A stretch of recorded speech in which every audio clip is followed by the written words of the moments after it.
Les terroristes, de ce point de vue-là, n'ont pas de passeport. Nous continuerons à frapper, a dit le Premier ministre, qui avait déclaré hier que quand la France frappait l'organisation État islamique, elle agissait en état de légitime défense. Olivier Ravanello avec nous.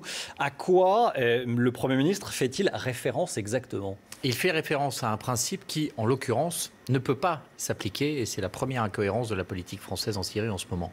La légitime défense, dans le cadre du droit international, est régie par l'article 51 de la Charte des Nations Unies, qui stipule que si un État est attaqué, il est en légitime défense pour pouvoir répondre. Mais en 1945, quand les Nations Unies rédigent cette charte, elle est là pour régir les relations entre les États et pas vis-à-vis d'organisations terroristes. À l'époque, le terrorisme est un mal qui est connu, mais qui n'a en aucun cas, dans l'esprit de ceux qui rédigent cette charte, la possibilité de prendre l'ampleur de Daesh aujourd'hui, contre lequel on mobilise des chasseurs, des porte-avions, toute une armée, une coalition internationale.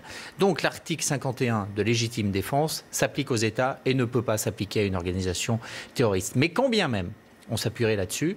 La France a été frappée avec les attentats contre la rédaction de Charlie Hebdo par deux hommes qui se sont revendiqués, et ça a été confirmé, par une organisation qui s'appelle Al-Qaïda au Yémen. Donc si il y avait une logique de légitime défense, c'est au Yémen contre Al-Qaïda que la France serait légitime à frapper et non pas en Syrie.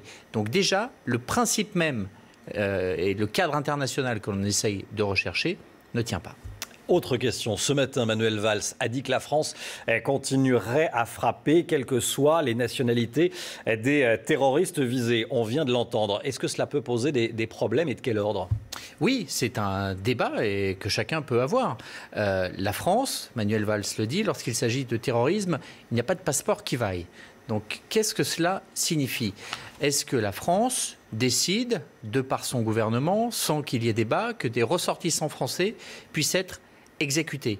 Est-ce que l'État français s'arroge le droit d'appliquer une peine de mort contre des gens qui sont en train de préparer des attentats contre nous, contre des Français ?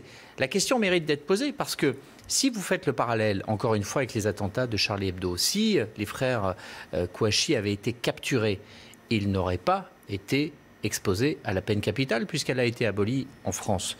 Ils auraient donc été exposés à une peine à perpétuité. Mais en l'espèce, Manuel Valls dit que ce qui est valable pour les frères Kouachi ne l'est pas pour des jeunes qui sont en Syrie, qui se préparent peut-être à devenir des poseurs de bombes ou à commettre des attentats comme les frères Kouachi, et néanmoins, on pourrait leur appliquer une forme de peine de mort en les bombardant. C'est là où il y a un débat et une ambiguïté. Qu'il y ait une nécessité à frapper en Syrie pour préserver la sécurité de la France, ça ne fait aucun doute. En revanche, que l'on cherche à s'appuyer sur des arguments et sur un cadre légal, c'est là où il y a une profonde ambiguïté. Ce que fait la France en Syrie, ce n'est pas de la légitime défense, ça s'appelle une guerre préventive. Elle frappe avant qu'on ne l'attaque. Encore une fois, c'est sans doute parfaitement justifié. Mais le cadre légal que l'on essaye de nous faire passer ne tient pas. Les frappes préventives, elles ont été utilisées une fois par George Bush. Donc évidemment, on ne peut pas s'en prévaloir.